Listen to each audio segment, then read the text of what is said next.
Let's go with Amanda in Texas. Forgiveness. Wants to talk about forgiveness. Christians preach about forgiveness no matter what. I don't think we should forgive abusers. Pronouns are she, her. How you doing, Amanda? Hey, how are y'all? Doing good. Hi. So specifically, what did you want to call in about? Well, I don't mean to plug anything right here, but I just wanted to give some context. There's a bill being pushed called the Stop Institutionalized Child Abuse Act about the troubled teen industry. And I was actually at a Christian it was really a reform school. And I was Christian for a long time until during the pandemic when I became an apostate. And the main thing I remember about Christianity is they were talking about, oh, you have to forgive people, or else you're going to feel guilty. And there was even kind of like a group therapy session back at that school where the pastor got up there and he had this like big heavy chair and he was like, see, you need to forgive people or else you're going to be carrying this chair around. And he threw the chair across the room and was like, that's what it feels like to forgive people.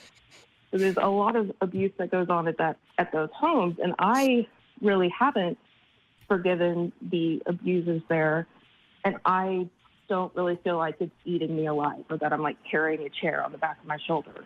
But everyone's like, everybody in the Christian society, and even my mother, who's not even really a Christian anymore, they keep saying, you don't forgive them, it's going to eat you alive. But I really don't think it is. I just think this is a really good example of how religious people totally just don't understand like the human psyche and like how things work, right? Like I personally think that idea of like being forced to forgive everyone who's ever harmed you in any way is just one of the other ways that they can push kind of the escaping accountability for people who are actually like abusers. I personally don't think that, like, I agree with you that like there's no need to forgive everybody. You don't have to do anything. If that becomes part of your process of kind of moving on, then that's great. You can forgive somebody without ever talking to them. There's a lot of these false ideas I think that are out there that you need to forgive or it's going to do something harmful to you. That's another way that is right.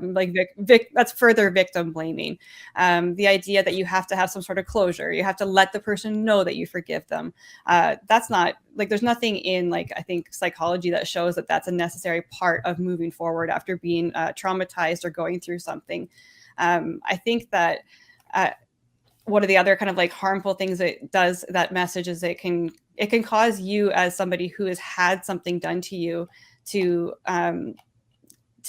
bypass whatever level of kind of grieving or processing that you need to do when you're pushed to forgive somebody or to get past something before you're ready. I think that that's one of the harms in that idea. And then the other thing I thought about with that is it's one of those ideas that it's not even just like a Christian or a religious idea. It's kind of leaked into like larger culture too. This idea that like you have to forgive and love covers a multitude of sins. You'll hear that kind of stuff from even non-religious people. So I think it's just one of those areas that we need to kind of combat. That's maybe not the healthiest psychological approach for everybody, and we need to stop pushing that on victims. Right. And the reason I thought it was more of a Christian thing is because I'm a teacher, so I show videos all the time. And we were looking at the Holocaust, and there was this one, I can't remember her name. She was a victim of the twin experiments there. Yeah. And she had, quote, forgiven all of them and was trying to move on. But then there was a section of another Jewish person who was like, how could she do that? How could she forgive them? And I thought about it, and I was like, well, maybe this is coming from more of a Christian context because they teach you that Christ suffered so much for your sins, and he forgave everybody, and that's why you need to do it. You need to be like Christ. Yeah. So, what was that first thing you said about you have to... Sorry, I just blanked on something there, but just being forced to move forward with something before you're ready. I don't agree with that at all. And I think that people will take whatever they need from the situations. For some people, I will help them it will help them to move forward if they choose to like look at the person that harmed them with some sort of compassion. I know that like that is a part of it for some people, but it's definitely not the way that you can actually like process trauma and move forward. Yeah, it seems odd to be forced. Yeah, it seems like a weird notion. It's like it's kind of like what's expected of you in that sense. That I don't know how genuine that someone could feel even having all that forgiveness when it's like predicated on something external. Yeah. And the idea that you can't move forward unless you forgive somebody. I've definitely moved forward in my life, like, and people are still like, well, why haven't you forgiven them? Why haven't you? I was like, and I'm always just like, because they abused me and countless other teenagers. And they say, well, you need to move past that. And I'm like, I have. I'm a functioning adult now with a job and students who I want to protect, you know? Do you think too that kind of speaks to this inability of like our Western culture to just acknowledge that anger is a valid emotion, and that we're like that is there's nothing wrong with being angry about something, that there's a purpose to that. Our anger tells us something. It helps us to stay safe sometimes by continuing to like have maybe some anger about something. That might be a way that you're protecting yourself from future harm in that area. So I'm just reminded of that idea that there's a whole host of emotions that we're not really supposed to feel. They kind of get demonized in a lot of ways, especially for women, you know, like these ideas of being angry or resentful or catty or whatever, these other things, which are real emotions that you shouldn't have to deny you're experiencing. Right. So it's just this, it seems like it's all on this fundamental misunderstanding of what harm does to somebody and what it does to them in the body level, physical level, and on their emotional level, and what good processing looks like. And it's not the same for everybody. Right. Yeah. And I don't understand this idea of like, just because you haven't forgiven somebody doesn't mean you haven't moved on or, quote, let it go. I hear that all the time because I started being an activist for this, get the government to crack down on the troubled teen industry. And people are like, Amanda, just let it go. Just let it go. It was a long time ago. And it doesn't click in my head. Well, and see, there's a good example of where would say that. There's a good example of an emotion like anger being beneficial because it's causing you to pursue this thing that you see has a greater good to it. And that's, I'm sure that in somewhere in there that was fueled at some point, or maybe continues to be fueled by a level of anger. And so why is it so important that you aren't allowed to hold on to that? Like, it's an important emotion. Right. Yeah. Especially if it serves as like a pretty stark reminder, right? In some cases, like, I don't know why you would abandon that. There's some things we should stay angry about. Yeah. I absolutely agree. Yeah. I agree. I definitely agree. Yeah, because that kind of notion is like, it's like saying that I should forgive, all the. It's like in that case, I can't forgive. It's like I have to forgive this whole entire structure where religion has leaked in so heavily into legislation or how I live my life or what I can even say about me being an atheist without other people looking at me strange, right? Where it's like, right.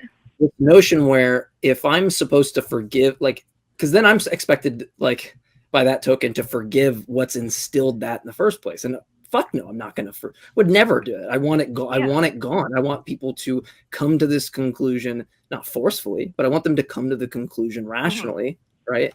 And if I have to just forgive it, then there's no process, right? So that forgiving all, members in the set type of thing just seems like it's like the con man type of grabbing somebody in. It just sounds attractive, right? It just sounds like, wow, how selfless. I want to be a part of that. It's greater than myself because I get angry and I don't forgive somebody for, stealing my sandwich at lunch or whatever. I mean, but sorry. And it's really hard for me to explain to these, to the people that tend to combat me when I say, I'm not going to forgive them. I don't want to. It's hard for me to get it to click with them that I really don't feel like it's hurting me to hold on to this I guess, grudge, you could call it, or this anger or this hurt for what happened to me. It doesn't hurt me to hold on to it. And I feel like they just like don't believe me or maybe it's the whole like, well, you hurt, you just don't realize it. But no, I'm not. I think okay. I think there's just needs there's a greater need to have conversations about how we have like healthy interactions and why it's okay to like stay angry about something, why it's okay to have your boundaries, why it's okay to create distance between yourself and situations or people or institutions. And I think I just that whole area needs to be explored more, and more acceptance about how different people deal with things differently. And just because somebody still seems angry about something doesn't mean that they're like in this unhealthy place or that they are being affected in a negative way. I do think it's just a way to kind of, push the whole thing away. Like, no, we don't want to deal with this. It makes us uncomfortable that you're still upset about it. I would just prefer it if you just forgave everybody and we went back to this thing where everybody kind of gets over things quickly because it's much easier for everyone else. I think that's something we need to work on as a society. I definitely agree with you on that. And a lot of people have said, oh, you're being immature while holding on to it. I just think to myself, well, no, I'm not. I'm not turning my back on it and, quote, forgiving. I'm facing it straight on. Doesn't that take more maturity than to just ignore it? And they just don't believe me. Yeah. Well, just keep doing what you're doing. I mean, you know how you feel about it. And so people can keep saying that to you, and people can see it however they want to see it. And that's not really like, we're not going to change anything overnight over how we're allowed to act over things.